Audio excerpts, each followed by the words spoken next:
those four guys, they are two 16-year-olds. They have no idea what I'm talking about. They are two 16-year-olds and two 17-year-olds who are now talking about doing a deal together. Isn't that? Am I the only one who just thinks that's adorable? Wow. They should be at bloody school. No, they shouldn't. It's Saturday. I'm sure they should. Out for business. They've come out for business. Two of them just said they've just been for an interview at sixth form college and they came straight here. Isn't that lovely?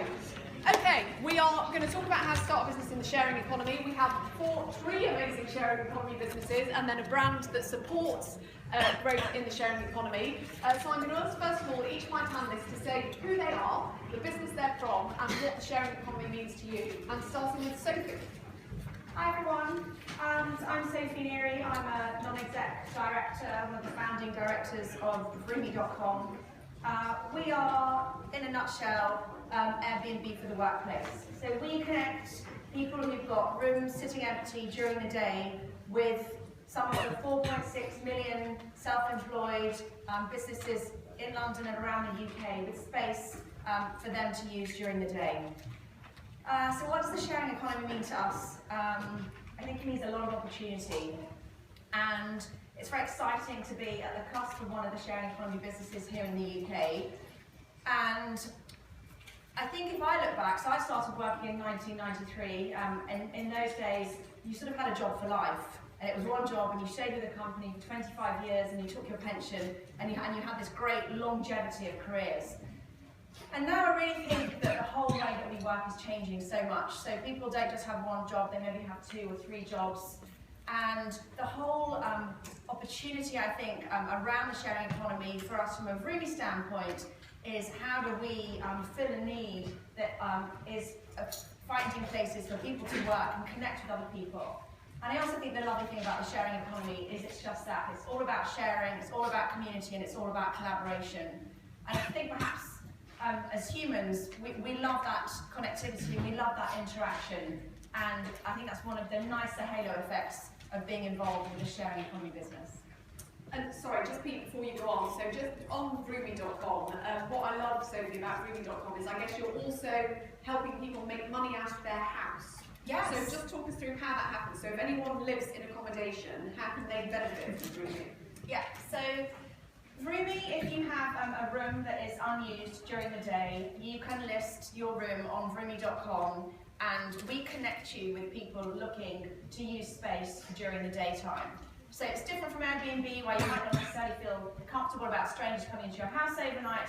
This is just during the daytime, and we rent out rooms to everybody from therapists to ad agencies who want a kind of creative away day, to people doing singing lessons and piano lessons, to writers who want to find a quiet and peaceful place to write their book.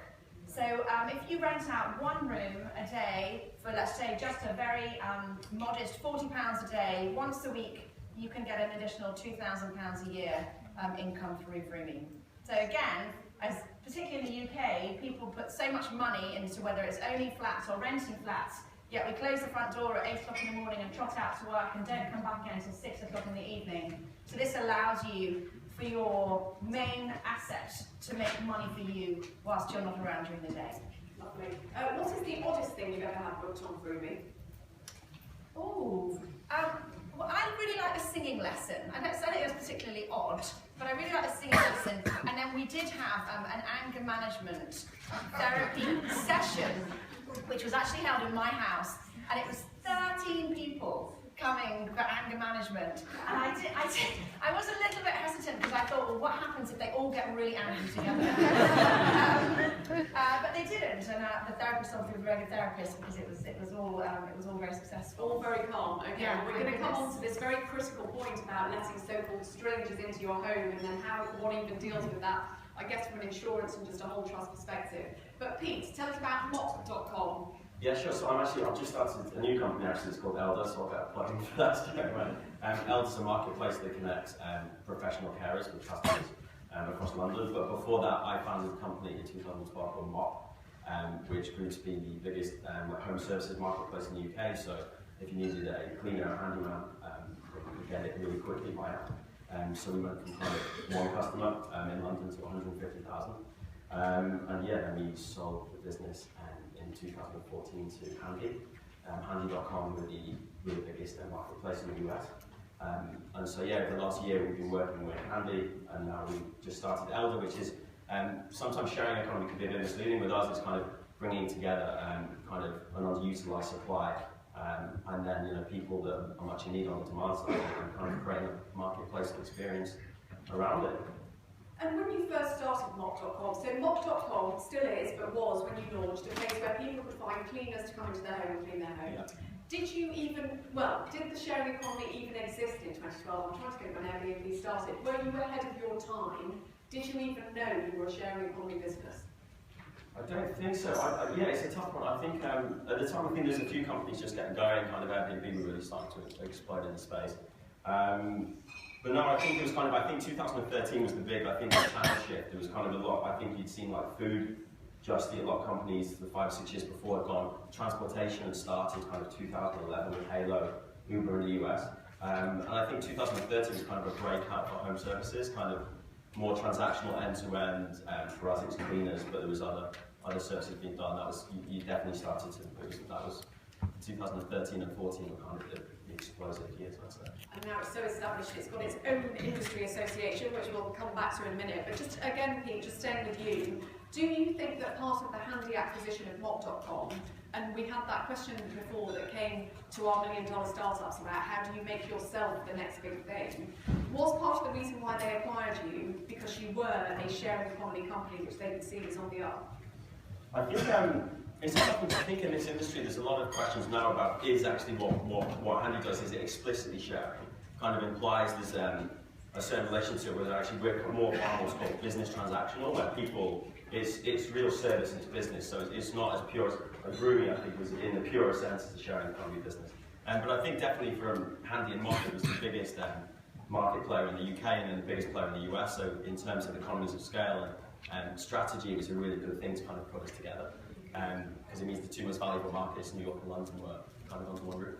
Lovely, makes a lot of sense. Jazz, tell us where you're from and how you're helping small businesses at the moment. So I'm Jazz Gakhal and I'm Director of Direct Line for Business. So we provide insurance products to small businesses. For me, the sharing economy actually is really exciting. It has kind of spurred another generation of entrepreneurs, and it kind of ensures that the kind of entrepreneurial segment continues to grow, and growth in that segment means that there is more work for someone like Direct Line for Business to do to make sure that we can keep up with the changes in the way that businesses are developing, to make sure that we can continue to provide the right kind of products. Absolutely, because I know there's been questions around sharing economy. In fact, something that Merilee and I have spoken about is insurance and sharing economy. So Merilee, tell us what your business does. Again, trust is inherent in what you do as well. Absolutely. So Under the Doormat is a business that looks after people's homes when they travel and rents them to business travelers and tourists who are looking for a local experience. And it's an operational business, it's not just the platform. So we actually do everything end to end to take the risk for people out of the sharing economy. And so ultimately things like providing insurance, doing personal check-ins and check-outs, ID verification, everything to make sure that both the guests and the homeowners actually have the confidence in being able to transact with strangers ultimately. Yeah. And how this is, well, let's come on to this point about trust, because Under the Doormat is letting strangers into your home, Rumi.com is letting strangers, Mop.com is, all of this is about letting people you know into your home. Airbnb is the ultimate because they're sleeping there. How are we becoming more trusting as a nation, or is there still lots of education to be done to encourage people to open up their assets to people who they don't know? So how do we create this trust that you all need as a foundation to build your sharing economy businesses? Merilee.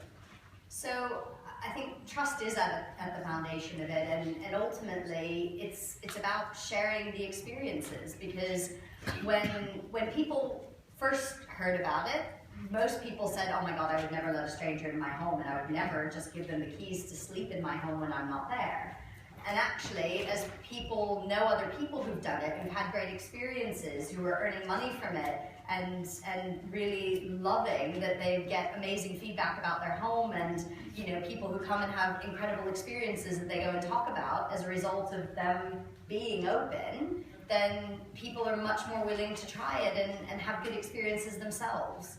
And I think that's fundamentally, no one wants to be first. Okay.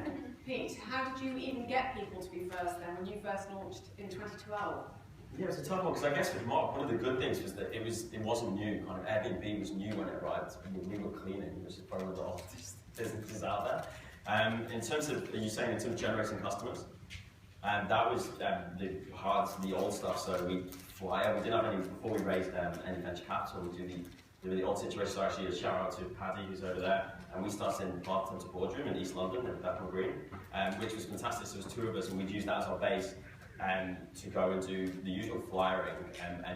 Maybe be in Shoreditch, Bishopsgate, Canary Wharf here before we got banned. Got banned? We did. We served Why? it. I think we did it too much and annoyed people. But we did. We found the tube outside Canary Wharf Tube is the best place to fly. Until you get sent away. Until you get sent away by their secret police force they have. Well, it's amazing. And I should be very careful about this because I know it's being live streamed. The Canary Wharf group, who we approached when we knew we were hosting Startup 2016 in Canary Wharf, we approached them and said, can we do things in the public space to kind of celebrate the fact it's Startup 2016? And can you just turn off the camera a little bit? So we got offered a shop to run on the same day as today, and I was like, no, it'd be great if we could fly on the tube. Yeah. Anyway, so we were not allowed to fly in Canary Wharf. I think we did it in Southwark, because that's where we're allowed to do it. So I think Southwark, so I'm really sorry, but I think Canary Wharf could maybe be a little bit more. Yeah. But but it was one of the oldest. At the start, you hack away and do whatever necessary. So for us, we found flyering worked, and then we found that every customer we got was so precious. So we would call up every single customer, and we'd try to upsell them. So if it was a one-off clean, you upsell to a weekly clean at fortnightly, whatever was necessary. But I take it when you had 150,000 customers, you weren't doing that. That doesn't work anymore. Okay. No, that's once you have some capital, you can start using lots of other channels. For us, paid search was a great channel. You could deploy at the start thousands of pounds a week, then tens of thousands, then hundreds of thousands of pounds a year. One thing that just gives you a return of customers at a set price. So they're kind of the best channels, the really exciting one. So you started to use more of that sort of stuff. Okay, all right. So a quick comment on trust, because then we are going to have a chat actually about raising money. But how do you create that trust where people are, again, letting people into their homes on grooming? It's a huge thing. I think I've spoken to so many founders in service-based marketplaces, especially when you're crossing the threshold of the home, and then you're there for a duration, maybe unsupervised. I think for us it was the process to become a cleaner with Mark and then a handy. The process now elder with carers is what you have to go through. So background checking, so we work with a great company called a lot of you will know people on Fido, who make it a lot easier to do background checks on people, criminal checks, face-to-face interviews. And then we have a key thing, which is actually our operations team, which is the doorstep test. So it's if this person in front of me turned up at the home, would I let them into my own house to clean? So kind of introducing softer stuff with like formal background checking. We managed to create over a lot of trial and error, but found the process that we found from a quality perspective issue was really good. No, I love that doorstep test. Would you let this person into your home? Sophie, you let the angry people into your home. I did.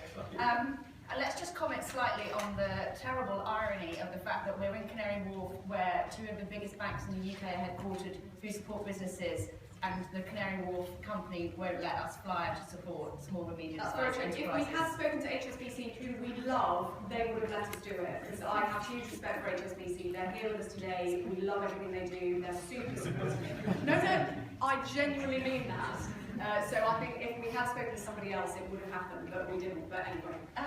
But yeah, so trust. Trust on the internet is a huge thing, but we sort of forget now that even the likes of eBay, when that was new back in the mid to late 90s, that was a huge trust as well. You were buying something from a complete stranger over the internet, which was still this new thing that nobody really knew, before even the days of necessarily PayPal. So I think actually unconsciously we've become a lot more trustful of the internet now. And what we need to do as all businesses is make sure that we have the right levels of protection in place for our customers that are using us. So it's not just people going into the home, but also people who are renting out their homes and precious assets as well. So our approach to that on Vroomi is a number of ways. One is complete transparency. So very much like eBay did when you bought something from eBay. If instead of buying, I don't know, a laptop, and instead of getting a laptop on the page, you got a box of bricks, you could actually write a review about that seller on eBay and only give them 1 star and not 5, and say, actually, they didn't send me what I wanted. Or even now, if you bought something and the skirt's a bit grubby and they said it was clean. So ratings and reviews is very, very important. Airbnb have used that very, very effectively. We use that within Vroomi as well. And then there's that added halo effect of having ratings and reviews on your sites means when you talk about search, that Google loves search terms. If you've got a site that's got ratings and reviews and you're talking about rooms and renting, automatically you've got more content there, which will help you raise up through the search rankings. So there's the trust through the transparency of the marketplace itself. And then also, we have worked really, really hard around getting an insurance bond so that the people who are renting out their rooms through Vroomi are also protected. So in the unlikely event that something does go wrong, we give them the confidence in the assurance that they are covered by an insurance bond. And then finally, we also do all of the verification checks as well of the people renting the rooms. We rent to businesses. If it's an individual person, we check who they are. So we're very, very thorough and rigorous on that. Doing that checks. And Jazz, just because insurance keeps on coming up as the kind of the thing that creates the faith that the transaction will happen, what kind of insurance, so if I'm a Vroomi host, do you call them hosts? Mm-hmm. So if I'm a Vroomi host letting out my home, what kind of insurance should I be thinking that I need to get to protect myself? So I think if you're thinking about utilising your home in any kind of business sense, the first thing to do is to check with your home insurance provider. So it may be that they can provide you with some protection under the home insurance policy that you've got, or it could be that some of the business activities that you're doing might invalidate that home insurance policy. So I think the first thing you need to do is make sure with your home insurance provider that everything is okay. And then the kind of things you need to be looking for is public liability insurance, I think, is one of the primary ones. So whether in the line of business you can cause damage to your customer's property. You know, let's say, for example, they entered your premises and tripped over on the front doorstep. You need to think about, actually, might they claim against me? Would I be covered? Do I need to provide compensation? Would I be covered for my legal costs? So I think public liability insurance, no matter what kind of business you're running, actually, is a fundamental. So that's one of the things that you need to get in first. But I'd say if you're doing anything that involves sharing your property, letting your home insurer know, and making sure that it's okay so it doesn't invalidate any cover that you've already got is also key. Perfect. Okay, great advice.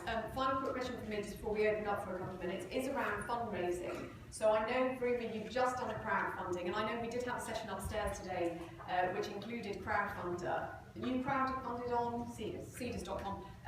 Give us some top tips, because tell us how quickly you did it, because I know you did it phenomenally quickly. Give us your top tips as to how you made that successful crowdfunding exercise.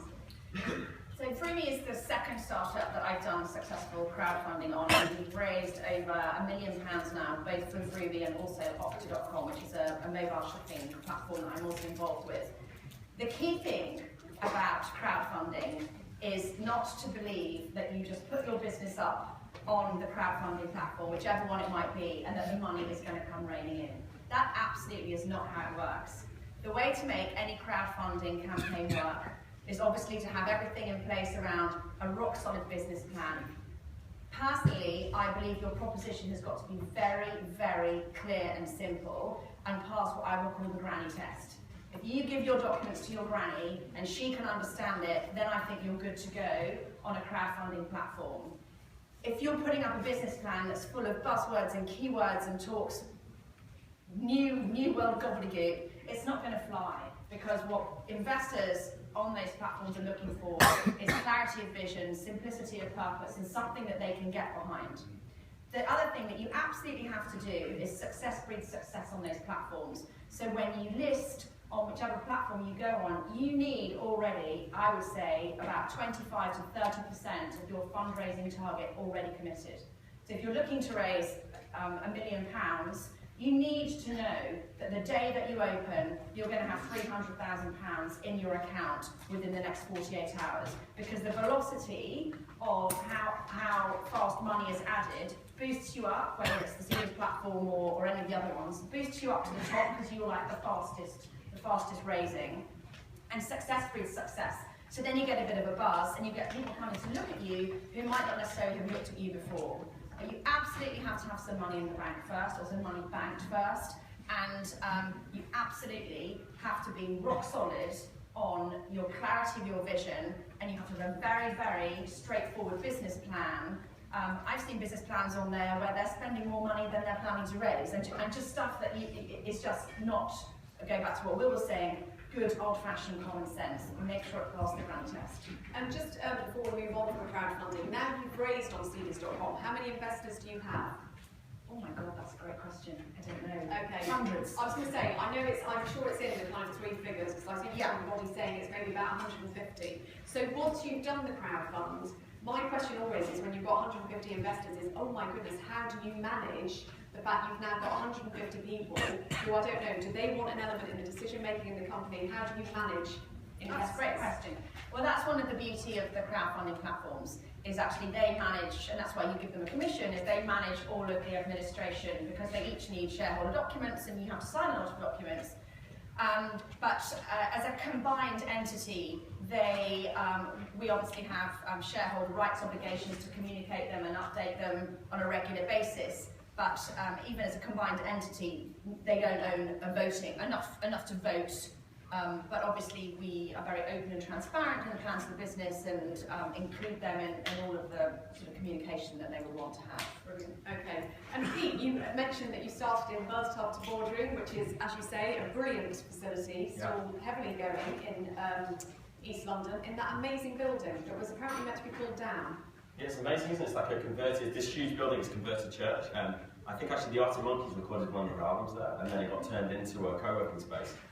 So it's one of the best. We started with 2 desks, and then I think we had like 4, and by the end we grew into the back of the, there was at the back of the church, we ended up, I think at one point we had, there's about 45 people in there. Wow. More than we should have had. But yeah, it got a bit crazy, so we moved out, but an amazing sort of first 18 months. And again, the financial investment, so from 2 of you to 45 of you, when did the income from sales, from financial injection, how did that happen? Yeah, it got, so we raised a venture capital round, so we raised $1.5 million from a German venture capital fund in December 2013.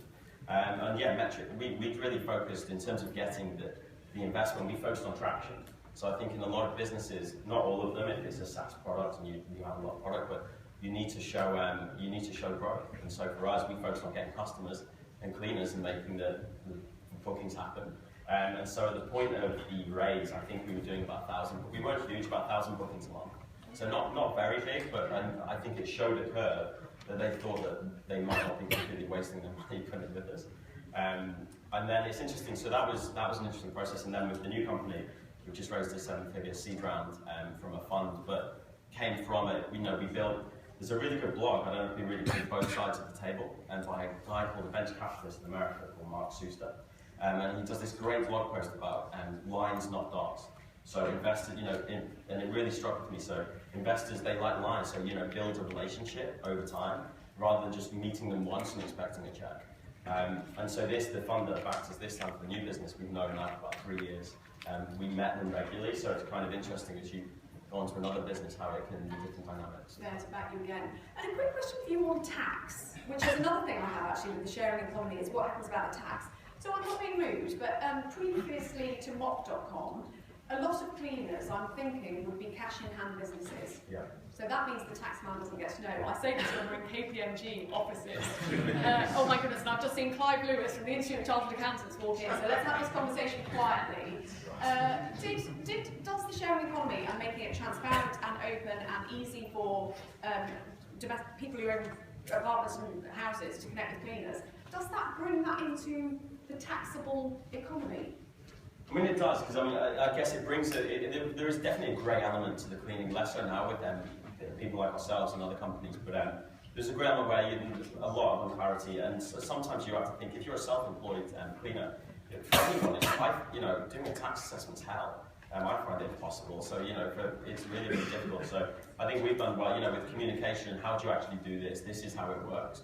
I think if you're upfront and give people good information, it comes easier. But it's definitely brought, I think, you're talking about a £10 billion a year industry in the UK. It's massive. Yeah. But it was dominated by very small companies, all soloists. So, yeah, it's probably a good thing that there's been a bit more light. Okay, and just as a final thing, Merilee, just as I said before we open up, so the sharing economy has become such a big thing that it has now got its own trade body. Is that a good move for the sharing economy sector, that it has a voice now in the government, etc.? Is that a good thing, or should it just be allowed to innovate on its own? I think it's only a good thing. What it does is it allows different companies in the sharing economy to collaborate and actually work together. But more importantly, it allows the opportunity to create things like a trust mark. So where companies who work in this space have certain minimum foundations of their business, like insurance, checks and everything else. Because what would be a danger is if, there are bad examples of things that don't go right, and inevitably you've all heard in the press of, somebody stays in a home and it goes horribly wrong. Well, if the companies that are doing things properly and are putting in place the right insurance, the right processes and everything to ensure that things don't go wrong, if those companies can to consumers be clear, that's a really good thing, because it helps consumers who are thinking, oh wow, this is a great idea, I want to make some money during the day, or renting my home when I'm out of town. They know which companies they can work with, and that they're going to be the companies they can trust. So I think that body can help in that whole element of trust. Okay, so it's trust on every level. So trust that the person who's renting out their home trusts you as the platform, that you've got insurance and all of that sorted, but they also trust the person who's coming in. Okay, questions? Yes, madam at the back. Jessie, sorry, the lady in that nice top. And then you, sir. And then I've got you. Hi, I spent the last 3 years working in the sharing economy, but I have quite a laboratory question for you. Do you have any thoughts on the dichotomy of a term such as the sharing economy that describes platforms that essentially facilitate commercial transactions, so the opposite of sharing? Ooh, that is a philosophical debate. Who wants to take that? So how can you call yourself a sharing economy when you're enabling commercial transactions? From my side, I'll be honest, I think with Elder, my new business, and I wouldn't put us under the banner completely of sharing economy. I think you're right. I think if you look at it properly deep down, there are definitely pure sharing economy businesses. And we are facilitating, empowering people, definitely. I think that's a good term. But you're helping a business relationship happen, whether it's, and now for us it's care, and before it was cleaning. And so it's really more looking at it as a marketplace perspective for us. And how you build, how do you facilitate, how do you make it easy, frictionless, safer for both sides, and easier, less stressful. We kind of focused on that, rather than getting too wrapped up in it. So I think there's something that absolutely they should class themselves as sharing economy. Because it is, and Groom is a great example, it's in its purest senses. Yeah. It's a great business, but there's definitely differences, I think. And any thoughts on that, Sophie? I think it's a great thing that if you have a home, you can now share that asset and make money out of it, because this will, in my view, will only boost entrepreneurship in Britain and other places. But Sophie, any comments on that? I've been sitting here metaphorically scratching my head on it. I don't know is the honest answer. I think the umbrella term, sharing economy, obviously it's a buzzword, it's very fashionable at the moment. So there's never any harm being associated with a movement. I think what is important is that the government in the UK are really forward-thinking about legislation around the sharing economy. In New York, for example, hotels have fought back very successfully to kind of crush Airbnb, and the hotels, they're collaborating to try and squash them. Uber have had protests in lots of cities. The Uber protest in London fell flat on its face. So, in a roundabout way, I think the notion of the sharing economy, and from where Rooney stands, is what we're trying to do in a way is help out the little guys. So we put so much money into our homes, but we don't spend some of us don't spend a lot of time in them. And then if you're a therapist and you want to be able to offer services to someone in Clapham, but you can't afford a room 5 days a week to rent in Clapham, we give them that opportunity. So it's a sharing of space. Yes, it's a commercial transaction, but it's a much lower and more sustainable cost than renting an office from a Regis or renting a hotel room, and it's better, arguably, for some of our customers than going to a Starbucks. Yeah. No, I do love that idea of helping out the little guys, which we'll maybe get your feedback on that in a little bit, but I'm very aware of time. Gentleman in the jumper. Yeah, thank you. Yeah, thanks, Jessie. When you started out your business, obviously you had a few customers and a few sellers. What was the way to keep them with your business until you get to the next level? Great question. I mean, I'm happy to take that one. I think ultimately that the customers have a good experience each and every time. It's actually just as simple as that. It's putting yourself in their shoes. And you know, when you're in the sharing economy, the first time someone is a homeowner and has a stranger staying in their home, they come home and they're really nervous. Is everything going to be the way I left it? Is there something wrong? And it's about helping them through that journey and helping them to understand, you know, what's going to happen, how are the processes, how does it work, and that actually when they come back, making sure that you're just giving them a call and leaving them a note and saying, look, this is what happened, here's some feedback, and actually helping people just have that experience in a positive way, because once people get over that and realize, oh wow, this is really wonderful and it is as good as I thought it would be, then customers are really happy and they want to keep coming back.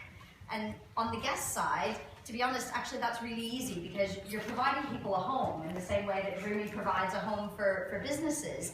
And when you're offering something better than their alternatives, they love it. And when they get to stay in the home of a fashion designer in Shoreditch or an architect's home in Fulham, and actually see the city from their perspective, they walk away and go tell lots of people about it, because that was just a much better trip than they would have had if they just checked into the Hyatt. And I'm hoping you all agree on that, because for the sake of time, I have a man who's pressing to make a question here, but do feel free to make other comments about the question. Hello, so my question is to everyone from sharing economy. How do you solve the basic problem of chicken and egg? So like demand and supply, what do you get first? So supply or demand? And I know you have to build it side by side, but how do you manage that and how do you go about getting that initial traction? Right, you're all nodding at that one, so Sophie, you can start. So how do you get that balance right? That is the classic challenge for any marketplace business, and we worked very, very hard to make sure that we had equal resources in both sourcing rooms and finding hosts, as well as making awareness of our products and services. And what we did was focus like a laser beam, so you can either sort of try and spread your word out far and wide. It's very expensive to do that. Cleaning is slightly easier. People search a lot for cleaning. Perhaps renting someone's room during the day instead of workspace is a little bit different. You don't get the same search volumes. So we focused like a laser beam into different industries and societies. So we worked really closely with the Yoga Teachers Professional Circle in the UK. So we looked at it going, where can we find a large concentration of potential people who are going to rent a room? And then in terms of finding rooms to rent out, that was actually a lot easier, because who doesn't want to make money? Pete? It's the hardest thing, starting marketplaces. Liquidity at the start is so difficult. What we did, I'll be honest, we took our first bookings on, we didn't have any cleaners. We thought, let's see if we can get customers, which we could, which was great.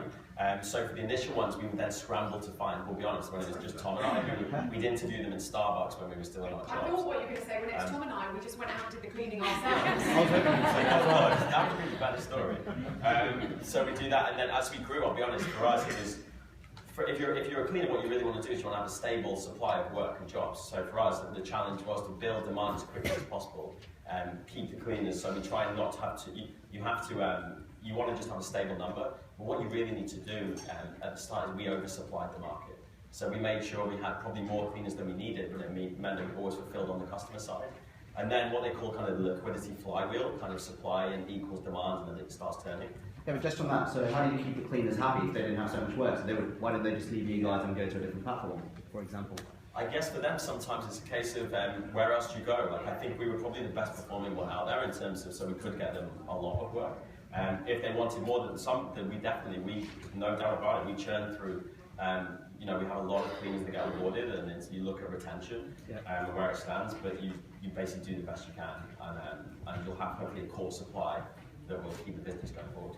Did they work exclusively for you? Sorry, I'm That's just all right, finishing no, off go the ahead. question, 'cause I'm also interested now. Yeah. Did they work exclusively for you? These No, so I think we never restricted the supply. We were very encouraging. If you can fill our gaps, fantastic, go and do it. Yeah. And then hopefully as we get more and more jobs, they will effectively dilute the other work they do, so they'll just more and more work with Mark and then at Hanley. Fantastic. Jazz, any thoughts on that? I think I just go. So I was interested in it myself, but I was thinking, I suppose that's one of the. I'm quite a big consumer of the sharing economy actually. So that's one of the things I've observed myself, which is when I've seen some people who have been starting out, they've got some people on board in this example, but they haven't been exclusively just for the platform. They've allowed them to bring in other work, and I think they have gone with the way that you described it, which is it started with oversupply, but then they had the cost that was associated with that, and that's the way they went about it. So in terms of the experiences I've had of other people that started sharing economies, that's the way around it went. The way to do it. Just on that, this liquidity wheel that you mentioned, where can people find more information about this? Have you just made that up? It's in quite a few, I'll be honest, the best thing to do is probably Google it, liquidity fly. It's just a term, I think it's good, it'll probably lead you towards a ton of articles about it, which is really interesting. A lot of you probably might be looking at marketplaces, bringing together supply and demand. And I think understanding the, one thing we found really good when we had the board director who joined us from the fund, he instilled in us was just understanding your levers, like what are your key economics that drive the business. It made like knowing them, owning them every single day, and understanding how does this marketplace actually work, rather than when you start to go deeper and build a business, it's really good. All right, final comments, Merilee. Getting enough buyers, enough sellers. I mean, I think ultimately it's about making sure that you've got, for us, the right homes, and matching up then the guests with the right home that fits for them. So I think for us, it's always about building that portfolio and making sure that the portfolio fits the personality of our brand. And for us, Under the Doormat is about the friendly experience of stepping into the shoes of someone and having a friend welcome you to their home. And so as long as we can keep that brand clear and make sure that we're growing the portfolio of homes and the guests all aligned with that brand, then I think there's a lot of opportunities still for growth. Fantastic. Okay, they have shared their time with us today, so you have been incredibly sharing on this panel. Ladies and gentlemen, please join me in thanking Sophie.